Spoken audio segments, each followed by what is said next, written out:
दोस्तों, आज के इस स्पेशल एपिसोड में हम जानेंगे किस तरह आतंकवादियों ने संसद पर हमला किया था और किस तरह भारतीय जवानों ने उन पर काबू पाया और किस तरह संसद भवन के अंदर सांसद ने अपनी जान बचाई थी और कितने लोग उस हमले में शहीद हो गए थे। आइए जानते हैं पूरी कहानी इस स्पेशल एपिसोड में।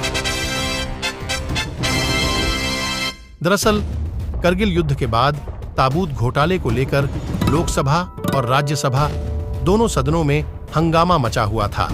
इस वजह से दोनों सदनों की कार्यवाही स्थगित हो चुकी थी। सुबह के 11 बजे के आसपास कुछ सांसद संसद भवन से बाहर निकल गए तो कुछ सेंट्रल हॉल और लाइब्रेरी की तरफ गए। माहौल बाकी दिनों की तरह ही शांत और खुशनुमा था। तभी एक सफेद एम्बेसडर कार, जिस पर गृह मंत्रालय का स्टिकर लगा हुआ था, संसद भवन परिसर में दाखिल हुई। उसके अंदर बैठे सभी पांचों लोग सेना की वर्दी पहने हुए थे। शायद इसलिए सुरक्षा गार्डों को उन पर शक नहीं हुआ और एक बड़ी चूक हो गई। पांचों आतंकी सायरन बजाते हुए संसद परिसर तक पहुंच गए। अंदर पहुंचने पर उनकी हरकतों से वहां मौजूद सुरक्षा बलों को जब उन पर शक हुआ और जैसे ही सुरक्षा बलों ने उन्हें रुकने का इशारा किया, आतंकियों ने ताबड़तोड़ फायरिंग शुरू कर दी। आतंकियों ने की अंधाधुंध फायरिंग। आतंकी जिस कार से अंदर गए थे उसे बम से उड़ा देना चाहते थे, पर सुरक्षा बलों ने ऐसा होने से पहले ही उन पर गोलियां बरसानी शुरू कर दी। इस हमले में सबसे पहले गेट नंबर 11 पर तैनात सीआरपीएफ की कांस्टेबल कमलेश कुमारी शहीद हुई थी। शहीद होने से पहले उन्होंने एक आत्मघाती हमलावर को रोकने में सफलता प्राप्त कर ली थी। संसद परिसर में मची थी अफरा तफरी। संसद के बाहर सुरक्षा बल के जवान आतंकियों से मुठभेड़ कर रहे। वहीं संसद के अंदर सभी सांसद सहमे हुए थे। संसद के अंदर फायरिंग और बम धमाके की कान फाड़ देने वाली आवाज के बीच शुरुआती मिनटों में पूरे परिसर में जबरदस्त अफरा तफरी मची हुई थी। हालांकि सुरक्षा बलों ने 9 नंबर गेट को गोलियों की आवाज सुनते ही बंद कर दिया था, वरना बड़ी अनहोनी हो सकती थी।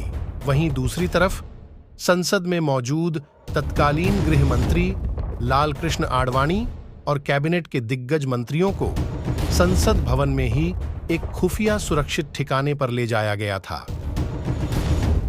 तकरीबन 45 मिनट तक रहा आतंक का खौफ। आतंकी हमले की शुरुआत तकरीबन 11:25 पर शुरू हुई थी और सुरक्षा बलों ने 12:10 तक उनके आतंक के खौफ को खत्म कर दिया था।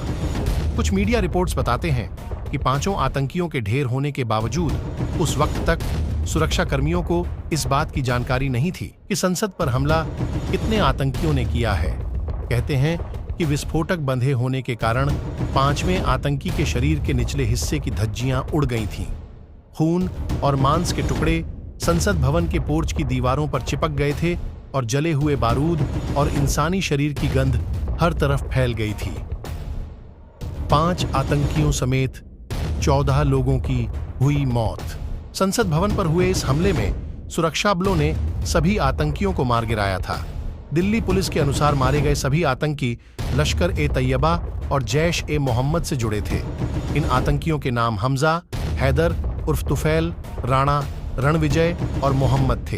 जबकि संसद की सुरक्षा करते हुए बलिदान होने वाले लोगों में मतबर सिंह, कमलेश कुमारी, नानक चंद, रामपाल, ओम प्रकाश, घनश्याम, विजेंद्र सिंह देशराज थे। गौर करने वाली बात यह है कि इस हमले में षड्यंत्रकारियों के रूप में मोहम्मद अफजल गुरु, SIR गिलानी और शौकत हुसैन समेत पाकिस्तानी खुफिया एजेंसी ISI के खिलाफ आरोप पत्र कोर्ट में दाखिल किए गए थे। कई वर्षों तक चले इस केस में 12 साल बाद 9 फरवरी 2013 को अफजल गुरु को फांसी दे दी गई थी, जबकि न्यायालय ने SAR गिलानी को बरी कर दिया।